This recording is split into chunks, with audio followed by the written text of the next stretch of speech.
ഈ ഭൂമിയിലുടനീളം സഞ്ചരിക്കണമെന്ന് ആഗ്രഹിക്കുന്ന ഒരാളാണോ നിങ്ങൾ? എങ്കിൽ നിങ്ങളുടെ ബക്കറ്റ് ലിസ്റ്റിൽ ഉറപ്പായും ഉണ്ടായിരിക്കാൻ സാധ്യതയുള്ള ഒരു അന്തരീക്ഷ പ്രതിഭാസമുണ്ട്, അറോറ. അറോറ എങ്ങനെയാണ് ഉണ്ടാവുന്നത്? അറോറ എന്താണ്? അറോറ എവിടെയാണ് കാണപ്പെടുന്നത്? ഏതൊക്കെ പേരുകളിൽ അറോറ അറിയപ്പെടുന്നു? എങ്ങനെയാണ് ഈ പ്രതിഭാസം സംഭവിക്കുന്നത്? ഭൂമിയിൽ മാത്രമാണോ അറോറ കാണാൻ സാധിക്കുക? ഈ ചോദ്യങ്ങൾക്കെല്ലാമുള്ള ഉത്തരമാണ് ഈ വീഡിയോ. വരൂ സുഹൃത്തുക്കളെ, കടന്നു വരൂ. ധ്രുവപ്രദേശങ്ങളിൽ പച്ച, ചുവപ്പ്, നീല, പിങ്ക്, പർപ്പിൾ തുടങ്ങിയ നിറങ്ങളിൽ കാണപ്പെടുന്ന വർണ്ണാഭമായിട്ടുള്ള ഒരു തിരയടിക്കുന്ന പോലെയൊക്കെ തോന്നുന്ന ഒരു അന്തരീക്ഷ പ്രതിഭാസമാണ് അറോറ. അറോറ 2 ധ്രുവങ്ങളിലും കാണപ്പെടും. ഉത്തരധ്രുവത്തിൽ കാണപ്പെടുന്ന അറോറയെ നോർത്തേൺ ലൈറ്റ്സ് അഥവാ അറോറ ബോറിയാലിസ് എന്നാണ് വിളിക്കുക. ബോറിയൽ എന്ന വാക്കിന്റെ അർത്ഥം നോർത്ത് എന്നാണ്. ഉത്തരധ്രുവത്തിന് അടുത്ത് സ്ഥിതി ചെയ്യുന്ന ആ പ്രദേശങ്ങളിൽ കാണപ്പെടുന്ന കാനഡ, ഇതുപോലെ യൂറോപ്പിന്റെ വടക്കു ഭാഗത്തുള്ള രാജ്യങ്ങളായിട്ടുള്ള ഐസ്ലൻഡ്, നോർവേ, ഫിൻലൻഡ്, സ്വീഡൻ, ഈ രാജ്യങ്ങളിലെല്ലാം നിന്നാൽ മനോഹരമായ ദൃശ്യങ്ങൾ നമുക്ക് കാണാൻ സാധിക്കുന്നതാണ്.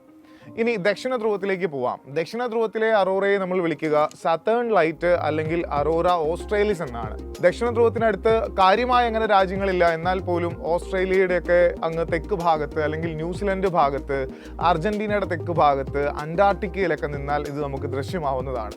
ഇനി ഏത് അന്തരീക്ഷ പാളിയിലാണ് അറോറ പ്രതിഭാസം സംഭവിക്കുന്നതെന്ന് ചോദിച്ചാൽ ഉത്തരം തെർമോസ്ഫിയർ ആണ്. സ്വാഭാവികമായും നമുക്ക് തോന്നാവുന്ന ചില സംശയങ്ങളുണ്ട്. അറോറ ധ്രുവങ്ങളിൽ ചെന്നാൽ എപ്പോഴും കാണാൻ സാധിക്കുമോ? അഥവാ കാണാൻ സാധിക്കുന്നുണ്ടെങ്കിൽ തന്നെ എന്തുകൊണ്ടാണ് ധ്രുവങ്ങളിൽ മാത്രം അറോറ സംഭവിക്കുന്നത്?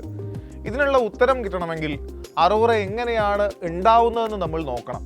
ഈ പ്രതിഭാസത്തിന് പിന്നിലെ പ്രധാന സൂത്രധാരൻ സൂര്യനാണ്. സൂര്യന്റെ ഏറ്റവും പുറമെയുള്ള പാളിയെ കൊറോണ എന്ന് വിളിക്കാം. സൂര്യന്റെ ഉള്ളിൽ നടക്കുന്ന ന്യൂക്ലിയർ ഫ്യൂഷൻ എന്ന ഊർജം ഉണ്ടാവുന്ന പ്രക്രിയയുടെ ഫലമായി കുറേ ചാർജുള്ള കണങ്ങൾ കൊറോണയിൽ നിന്നും സൗരയൂഥത്തിലേക്ക് ഇങ്ങനെ പ്രവഹിച്ചുകൊണ്ടിരിക്കുകയാണ്. ഇതിനെ പ്ലാസ്മ എന്ന് വിളിക്കാം, അല്ലെങ്കിൽ സൗരക്കാറ്റ് അഥവാ സോളാർ വിൻഡ് എന്ന് വിശേഷിപ്പിക്കാം. സെക്കൻഡിൽ 400 കിലോമീറ്ററിൽ കൂടുതൽ വേഗതയും വളരെയധികം ഊർജവുമുള്ള ഈ സൗരക്കാറ്റ് ഭൂമിയുടെ പരിസരത്ത് കൂടിയും കടന്നു പോകുന്നുണ്ട്. ഭൂമിയിൽ എന്തെങ്കിലും പ്രത്യാഘാതങ്ങൾ ഉണ്ടാക്കാൻ കഴിവുള്ള ആൾക്കാരാണോ ഇവരെന്ന് ചോദിച്ചാൽ അതെ. പക്ഷേ ഇവർ ഭൂമിയിൽ വലിയ നാശനഷ്ടങ്ങളോ പ്രശ്നങ്ങളോ ഒന്നും ഉണ്ടാക്കാറില്ല. അതിനൊരു കാരണമുണ്ട്. ഭൂമിക്കൊരു കാന്തിക സുരക്ഷാ കവചമുണ്ട്. അതിനെ ഭൂമിയുടെ മാഗ്നറ്റോസ്ഫിയർ അഥവാ കാന്തിക മണ്ഡലം എന്ന് നമുക്ക് വിശേഷിപ്പിക്കാം. ഇവിടെ ഈ വീഡിയോയിൽ നിന്ന് മനസ്സിലാക്കാം, നമ്മുടെ മാഗ്നറ്റോസ്ഫിയറിലെ ഫ്ലെക്സുകളെല്ലാം കൺവേർജ് ചെയ്യുന്നത്, ഒത്തുചേരുന്നത് ധ്രുവപ്രദേശങ്ങളിലാണ്.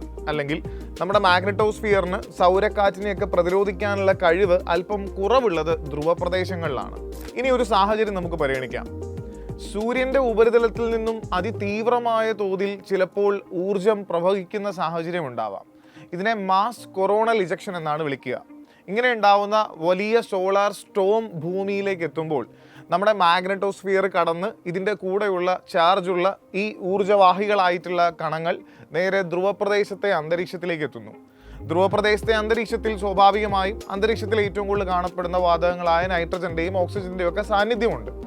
ഈ നൈട്രജൻ ആറ്റങ്ങളിലേക്കും ഓക്സിജൻ ആറ്റങ്ങളിലേക്കും ചാർജ് അല്ലെങ്കിൽ ചാർജുള്ള കണങ്ങളിൽ നിന്ന് ഊർജം കൈമാറുമ്പോൾ അത് നമ്മൾക്ക് ദൃശ്യമാവുന്നത് വിവിധ നിറങ്ങളിലാണ്. നൈട്രജന് വിവിധ നിറങ്ങൾ, ഓക്സിജന് വിവിധ നിറങ്ങൾ, അങ്ങനെ ആകാശത്ത് വർണ്ണാഭമായിട്ടുള്ള ഒരു ഊർജ കൈമാറ്റത്തിന്റെ ഫലമായി ഒരു പ്രതിഭാസം ഉണ്ടാവുന്നു. ഇതിനെയാണ് ശരിക്കും അറോറ എന്ന് നമ്മൾ വിശേഷിപ്പിക്കുന്നത്. ഇനി നമ്മുടെ സംശയങ്ങളിലേക്കൊന്ന് തിരിച്ചു പോകാം. എന്തുകൊണ്ടാണ് ധ്രുവപ്രദേശങ്ങളിൽ എപ്പോഴും അറോറ കാണാൻ സാധിക്കാത്തത്? എപ്പോഴാണോ സൗരക്കാറ്റിന്റെ തീവ്രത കൂടുതലാവുന്നത് ആ സാഹചര്യങ്ങളിലൊക്കെയാണ് അറോറ കാണാൻ നമുക്ക് അവിടെ പറ്റുക. രണ്ടാമത്തെ സംശയമായിരുന്നു, എന്തുകൊണ്ട് ധ്രുവപ്രദേശങ്ങളിൽ മാത്രം ഇത് കാണപ്പെടുന്നു?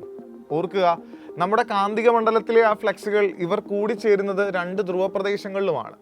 ആ കാന്തിക മണ്ഡലം വഴിയാണ് ഈ 2 ധ്രുവങ്ങളിലെയും അന്തരീക്ഷത്തിലേക്ക് നമ്മുടെ ചാർജുള്ള പ്ലാസ്മയൊക്കെ എത്തിച്ചേരുന്നതും. ഇത്രയേ ഉള്ളൂ കാര്യം. ഇതും കൂടി ഒന്ന് ശ്രദ്ധിക്കൂ. ഭൂമിയിൽ മാത്രമല്ല അറോറ കാണാൻ സാധിക്കുന്നത്. സ്വന്തമായൊരു അന്തരീക്ഷവും കാന്തിക മണ്ഡലവുമുള്ള എല്ലാ ഗ്രഹങ്ങളിലും അറോറ കാഴ്ചകൾ ദൃശ്യമാകും. ഇതിനുദാഹരണമാണ് ജൂപ്പിറ്റർ, സാറ്റേൺ, യുറാനസ് ഒക്കെ. നമ്മൾക്ക് എല്ലാവർക്കും ഒരു തവണയെങ്കിലും ഈ അറോറ കാഴ്ചകളെ നേരിട്ട് കാണാനുള്ള ഭാഗ്യം ഉണ്ടാവട്ടെ എന്ന് ആശംസിക്കുന്നു. This is Abin signing of.